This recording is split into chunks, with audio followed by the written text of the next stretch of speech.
Hi hello ಎಲ್ಲರಿಗೂ ನಮಸ್ಕಾರ. ಎಲ್ಲರೂ ಹೇಗಿದ್ದೀರಾ? ಎಲ್ಲರೂ ಚೆನ್ನಾಗಿದ್ದೀರಾ ಅಂತ ಭಾವಿಸ್ತಾ ನಾನು ಕೂಡ ಚೆನ್ನಾಗಿದ್ದೀನಿ ಅಂತ ಹೇಳ್ತಾ ಇವತ್ತಿನ ವ್ಲಾಗ್ನ ಸ್ಟಾರ್ಟ್ ಮಾಡ್ತಾ ಇದ್ದೀನಿ. ಇವತ್ತಿನ ವ್ಲಾಗಲ್ಲಿ ನಾನು ಮಾಡಿದ್ದೀನಿ ಒಂದು ಸೂಪರ್ ಡೆಲಿಷಿಯಸ್ ಆದ ಒಂದು ರೆಸಿಪಿ, ಗ್ರೇವಿ ರೆಸಿಪಿ. ಯಾವುದು ಏನು ಅಂತ ನಿಮಗೆ ಥಂಬ್ನೇಲಲ್ಲಿ ನೋಡಿದರೆ ಗೊತ್ತಾಗಿರುತ್ತೆ ಈಗ. ನಾನು ಕೂಡ ಹೇಳ್ತಾ ಇದ್ದೀನಿ. ಇದು ಬಂದ್ಬಿಟ್ಟು ಪನ್ನೀರ್ ಟಿಕ್ಕಾ ಮಸಾಲ. ತುಂಬಾ ಟೇಸ್ಟಿಯಾಗಿರುತ್ತೆ. ನೀವು ಕೂಡ ಖಂಡಿತ ಮನೇಲಿ ಟ್ರೈ ಮಾಡಿ ಈ ರೆಸಿಪಿನ ನೋಡಿ. ತುಂಬಾ ಚೆನ್ನಾಗಿರುತ್ತೆ. ಸಿಂಪಲ್ಲಾಗಿ ಮನೇಲಿ ಯಾವ ರೀತಿ ರೆಸ್ಟೋರೆಂಟಲ್ಲಿ ನಾವು ಯಾವ ರೀತಿ ಟೇಸ್ಟ್ ಮಾಡ್ತೀವೋ ಅದೇ ರೀತಿ ಟೇಸ್ಟಲ್ಲೇ ಇರುತ್ತೆ. ವಿಡಿಯೋನ ಕೊನೆಯವರೆಗೂ ಸ್ಕಿಪ್ ಮಾಡದೆ ನೋಡಿ. ಹಾಗೆ ಮನೇಲಿ ನೀವು ಕೂಡ ನೋಡಿಬಿಟ್ಟು ಟ್ರೈ ಮಾಡಿ ಹೇಗಿತ್ತು ಅಂತ ನನಗೆ ಕಮೆಂಟ್ ಮುಖಾಂತರ ತಿಳಿಸಿ. ಅದು ಇನ್ನು ಯಾಕೆ ತಡ ಮಾಡ್ತಿದ್ದೀರಿ? ಬನ್ನಿ ವಿಡಿಯೋನ ಸ್ಟಾರ್ಟ್ ಮಾಡೋಣ. Welcome back to my YouTube channel, Yashoda Keshav YouTube channel. ನಾನು ಪನ್ನೀರ್ ಟಿಕ್ಕಾ ಮಸಾಲ ಮಾಡಲಿಕ್ಕೆ ಫಸ್ಟು ನಾನಿಲ್ಲಿ ಪನ್ನೀರ್ ಕ್ಯೂಬ್ಸ್ನ ತೊಗೊಂಡಿದ್ದೀನಿ. ಒಂದು 100 ಗ್ರಾಮಷ್ಟು ಪನ್ನೀರನ್ನ ತೊಗೊಂಡಿದ್ದೀನಿ. ಜೊತೆಗೆ ಕ್ಯಾಪ್ಸಿಕಮ್ಮು, ಟೊಮ್ಯಾಟೊ ಮತ್ತು ಈರುಳ್ಳಿನ ಚಿಕ್ಕ ಚಿಕ್ಕ ಪೀಸಸ್ ಆಗಿ ಕಟ್ ಮಾಡಿ ಎತ್ತಿಟ್ಕೊಂಡಿದ್ದೀನಿ. ನಾನಿಲ್ಲಿ 1 ಕಪ್ಪಷ್ಟು ಮೊಸರನ್ನ ತೊಗೊಂಡಿದ್ದೀನಿ. ಆ ಮೊಸರಿಗೆ ಫಸ್ಟು ನಾನಿಲ್ಲಿ 1 ಚಮಚದಷ್ಟು ಖಾರದ ಪುಡಿ ಹಾಕ್ಕೋತಾ ಇದ್ದೀನಿ, ಕಲ್ಲರ್ ಖಾರದ ಪುಡಿ. ಆ್ಯಂಡ್ 1 ಚಮಚದಷ್ಟು ಧನಿಯಾ, 1 ಚಮಚದಷ್ಟು ಜೀರಿಗೆ ಪುಡಿ ಹಾಗೂ 1/4 ಚಮಚದಷ್ಟು ಪೆಪ್ಪರ್ ಪೌಡರು, ಹಾಗೆ 1 ಚಮಚದಷ್ಟು ಗರಂ ಮಸಾಲ, ಜೊತೆಗೆ ಸ್ವಲ್ಪ ಉಪ್ಪು. ಇದಿಷ್ಟು ಹಾಕ್ಕೊಂಡ ನಂತರ ನಾನು ಇದಕ್ಕೆ ಸ್ವಲ್ಪ ಕಸೂರಿ ಮೇಥಿನ ಹಾಕ್ಕೋತಾ ಇದ್ದೀನಿ. ಇಷ್ಟು ಹಾಕ್ಕೊಂಡ ನಂತರ ನೀಟಾಗಿ ಇದನ್ನು ನಾವು ಕಲಗಿಸ್ಕೋಬೇಕು. ನೀಟಾಗಿ ಏನು ಬಬಲ್ಸ್ ಏನು ಇಲ್ಲದೆ ಇರೋ ಥರ, ನೀಟಾಗಿ ಗಂಟು ಏನು ಇಲ್ಲದೆ ಥರ ನೀಟಾಗಿ ಒಂದು ಪೇಸ್ಟ್ನ ರೆಡಿ ಮಾಡ್ಕೋಬೇಕು. ಈ ರೀತಿಯಾಗಿ ನಾವು ಮಿಕ್ಸ್ಚರ್ನ ರೆಡಿ ಮಾಡ್ಕೋಬೇಕು. ಈ ರೀತಿಯಾಗಿ ಒಂದು ಫೈನ್ ಪೇಸ್ಟ್ ನಾವು ರೆಡಿ ಮಾಡ್ಕೋಬೇಕು. ಈ ರೀತಿ ರೆಡಿ ಆದ ನಂತರ ನಾನಿಲ್ಲಿ ಒಂದು 100 ಗ್ರಾಮಷ್ಟು ಪನ್ನೀರನ್ನ ತೊಗೊಂಡಿದ್ದೀನಿ. ಅದನ್ನು ಚಿಕ್ಕ ಚಿಕ್ಕ ಕ್ಯೂಬ್ಸ್ ಆಗಿ ಕಟ್ ಮಾಡಿ ಇಟ್ಕೊಂಡಿದ್ದೀನಿ. ಇದನ್ನು ಹಾಕ್ಕೊಳ್ಳೋಣ. ಕಂಪ್ಲೀಟಾಗಿ ನಾವು ಇವನ್ನಷ್ಟು ಹಾಕ್ಕೊಳ್ಳೋಣ. ಹಾಕ್ಕೊಂಡು ಚೆನ್ನಾಗಿ ನಾವು ಇದನ್ನು ಕೈಯಿಂದ ಮಿಕ್ಸ್ ಮಾಡ್ಕೊಳ್ಳೋಣ. ವಿಡಿಯೋ ನೋಡ್ತಾ ಇರೋರು ಇನ್ನೂ ಯಾರೆಲ್ಲ ನನ್ನ ಚಾನಲ್ಗೆ ಸಬ್ಸ್ಕ್ರೈಬ್ ಮಾಡ್ಕೊಂಡಿಲ್ಲ, ಸಬ್ಸ್ಕ್ರೈಬ್ ಮಾಡ್ಕೊಳ್ಳಿ. ಹಾಗೆ ವಿಡಿಯೋ ಇಷ್ಟ ಆದರೆ ಲೈಕ್ ಕೊಡೋದನ್ನ ಮರಿಬೇಡಿ.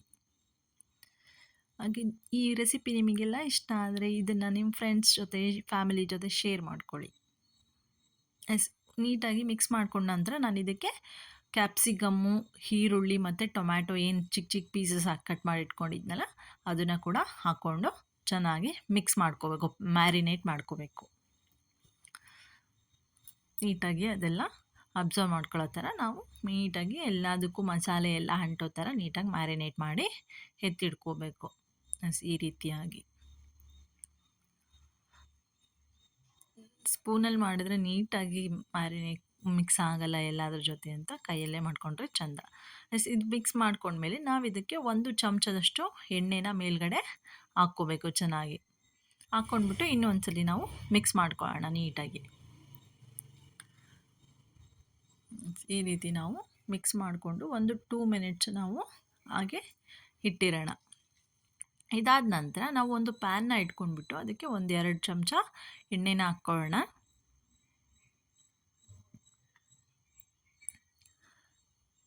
ಒಂದು 2-3 ಚಮಚ ನಾವು ಎಣ್ಣೆನ ಹಾಕ್ಕೊಳ್ಳೋಣ.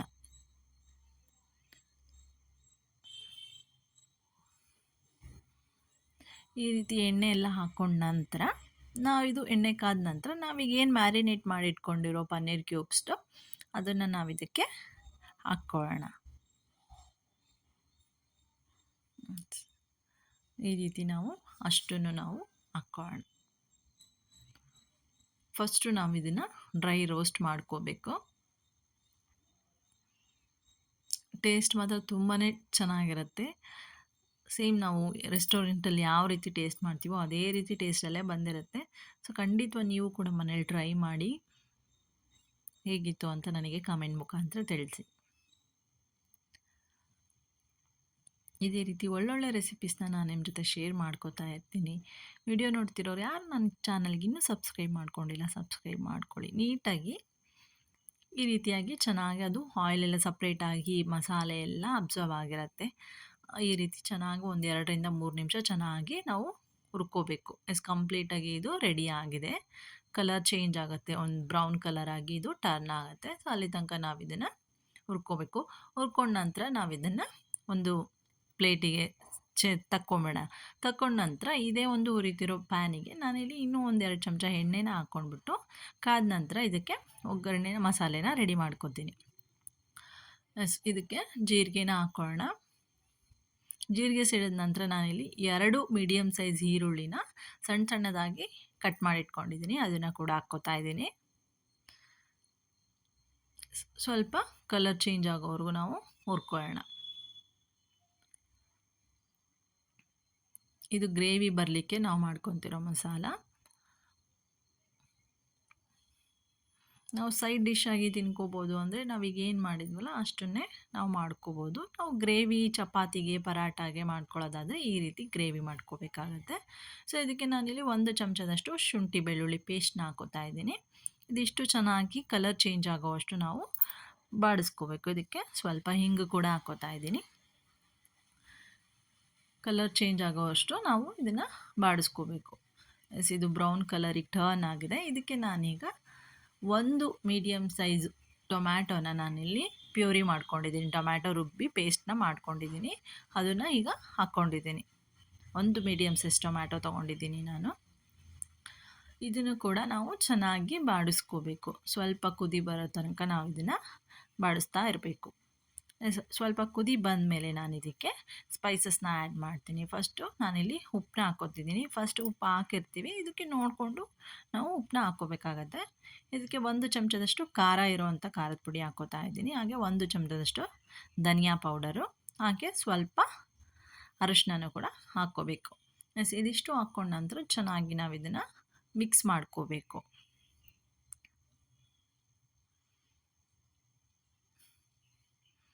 ನೀಟಾಗಿ ನಾವು ಮಿಕ್ಸ್ ಮಾಡ್ಕೋಬೇಕು. ಮಿಕ್ಸ್ ಮಾಡಿಕೊಂಡು ಇದನ್ನು ಚೆನ್ನಾಗಿ ಕುದಿಸ್ಕೋಬೇಕು. ಆಯಿಲೆಲ್ಲ ಬಿಟ್ಕೊಳ್ಳೋ ಅಷ್ಟು, ಗ್ರೇವಿ ರೆಡಿ ಆಗೋವಷ್ಟು ನಾವು ಇದನ್ನು ಕುದಿಸ್ಕೋಬೇಕು. ಒಂದು 2ರಿಂದ 3 ನಿಮಿಷದ ತನಕ ನಾವು ಇದನ್ನು ಕುಗ್ಗಿಸ್ಕೋಬೇಕು.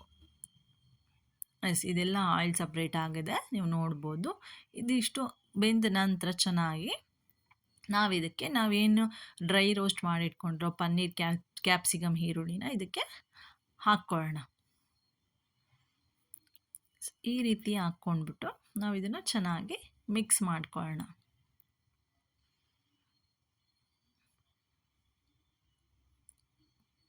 ಚಪಾತಿಗಾಗಿರ್ಬೋದು, ಪರಾಟಾಗಿರ್ಬೋದು, ಪೂರಿಗೆ ನಾವು ಯಾವ ಒಂದು ಏನು ಇಂಗ್ರೀಡಿಯೆಂಟ್ ಜೊತೆನೂ ಐಟಮ್ ಜೊತೆನೂ ನಾವು ಇದನ್ನು ತಿನ್ಕೋಬೋದು. ತುಂಬಾ ಚೆನ್ನಾಗಿರುತ್ತೆ, ಟೇಸ್ಟ್ ಕೂಡ ಸಖತ್ತಾಗಿರುತ್ತೆ.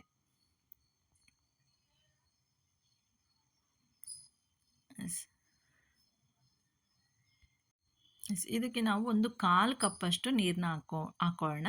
ಒಂದು 1/4 ಕಪ್ಪಷ್ಟು ನೀರನ್ನ ಹಾಕ್ಕೊಂಡ್ಬಿಟ್ಟು ಚೆನ್ನಾಗಿ ನಾವು ಇದನ್ನು ಕುದಿಸ್ಕೊಳ್ಳೋಣ, ಎಣ್ಣೆ ಎಲ್ಲ ಬಿಟ್ಕೊಳ್ಳೋ ಅಷ್ಟು. ಇದು ಕಂಪ್ಲೀಟಾಗಿ ರೆಡಿ ಆಗಿದೆ, ಎಣ್ಣೆ ಎಲ್ಲ ಬಿಟ್ಕೋತಿದೆ, ನೀವು ನೋಡಿರ್ಬೋದು. ಈಗ ನಾವು ಇದಕ್ಕೆ ಮೇಲ್ಗಡೆ ಸ್ವಲ್ಪ ಕಸೂರಿ ಮೇಥಿ, ಅದ್ರ ಜೊತೆಗೆ ಸ್ವಲ್ಪ ಕೊತ್ತಂಬರಿನ ಹಾಕ್ಕೊಂಡ್ಬಿಟ್ಟು 1-2 ಸತಿ ಚೆನ್ನಾಗಿ ಮಿಕ್ಸ್ ಮಾಡೋಣ. ಈ ರೀತಿ ನಾವು ಇದನ್ನು ನೀಟಾಗಿ ಮಿಕ್ಸ್ ಮಾಡ್ಕೊಳ್ಳೋಣ. ನೋಡ್ಬೋದು ನೀವು ಎಷ್ಟು ಚೆನ್ನಾಗಿ ಬಂದಿದೆ, ಎಷ್ಟು ಚೆನ್ನಾಗಿ ಕಾಣ್ತಿದೆ ನೋಡಲಿಕ್ಕೂ ಕೂಡ. ಕಂಪ್ಲೀಟಾಗಿ ಇದು ರೆಡಿ ಆಗಿದೆ. ಇದು ನೋಡ್ಬೋದು, ಗ್ರೇವಿ ಕೂಡ ಎಷ್ಟು ಚೆನ್ನಾಗಿ ಬಂದಿದೆ, ಎಷ್ಟೊಂದಿದೆ. ಸೊ ಈ ರೀತಿ ನಾವು ಮಾಡಿಕೊಂಡು ತಿಂದರೆ ತುಂಬಾ ಟೇಸ್ಟಿಯಾಗಿರುತ್ತೆ. ಇದು ಕಂಪ್ಲೀಟಾಗಿ ರೆಡಿ ಆಗಿದೆ. ಸೊ ನಾನು ಇದನ್ನು ಲಿಡ್ನ ಕ್ಲೋಸ್ ಮಾಡಿ ಸ್ಟವ್ನ ಆಫ್ ಮಾಡಿ ಎತ್ತಿಟ್ಕೋತಾ ಇದ್ದೀನಿ. ಇದಾಗಿತ್ತು ಇವತ್ತಿನ vlog. Restaurant style paneer tikka masala ತುಂಬಾ ಟೇಸ್ಟಿಯಾಗಿರುತ್ತೆ. ಮನೇಲಿ ನೀವು ಕೂಡ ಖಂಡಿತ ಟ್ರೈ ಮಾಡಿ ನೋಡಿ. ಹಾಗೆ ನಿಮ್ಮ ಫ್ಯಾಮಿಲಿ ಫ್ರೆಂಡ್ ಜೊತೆಗೂ ಕೂಡ ಶೇರ್ ಮಾಡ್ಕೊಳ್ಳಿ. ವಿಡಿಯೋ ಇಷ್ಟ ಆಗಿದರೆ ಲೈಕ್ ಕೊಡೋದನ್ನ ಮರಿಬೇಡಿ. ಇದೇ ರೀತಿ ಒಳ್ಳೊಳ್ಳೆ ರೆಸಿಪೀಸ್ ಆಗಿರ್ಬೋದು, ಟಿಪ್ಸ್ ಆಗಿರ್ಬೋದು, ಕಿಚನ್ ಟಿಪ್ಸ್ ಆಗಿರ್ಬೋದು, ಕೆಲವೊಂದು ಯೂಸ್ಫುಲ್ ವೀಡಿಯೋಸ್ ಆಗಿರ್ಬೋದು ಕಂಟಿನ್ಯೂಯಸ್ ಆಗಿ ಮಾಡ್ತಾ ಇರ್ತೀನಿ.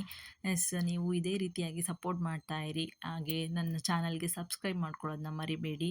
ಹಾಗೆ ಇನ್ನೂ ಒಂದು ಬ್ಯೂಟಿಫುಲ್ ವೀಡಿಯೋ, ಯೂಸ್ಫುಲ್ ವೀಡಿಯೋ ಜೊತೆ ನಾನು ನಿಮ್ಮನ್ನು ನೆಕ್ಸ್ಟ್ ವ್ಲಾಗಲ್ಲಿ ಭೇಟಿ ಆಗ್ತೀನಿ. ಅಲ್ಲಿವರೆಗೂ keep watching and keep supporting Yashoda Keshav YouTube channel. ಹಾಗೆ ಸಬ್ಸ್ಕ್ರೈಬ್ ಮಾಡ್ಕೊಳ್ಳೋದನ್ನ ಮರಿಬೇಡಿ. Thank you so much.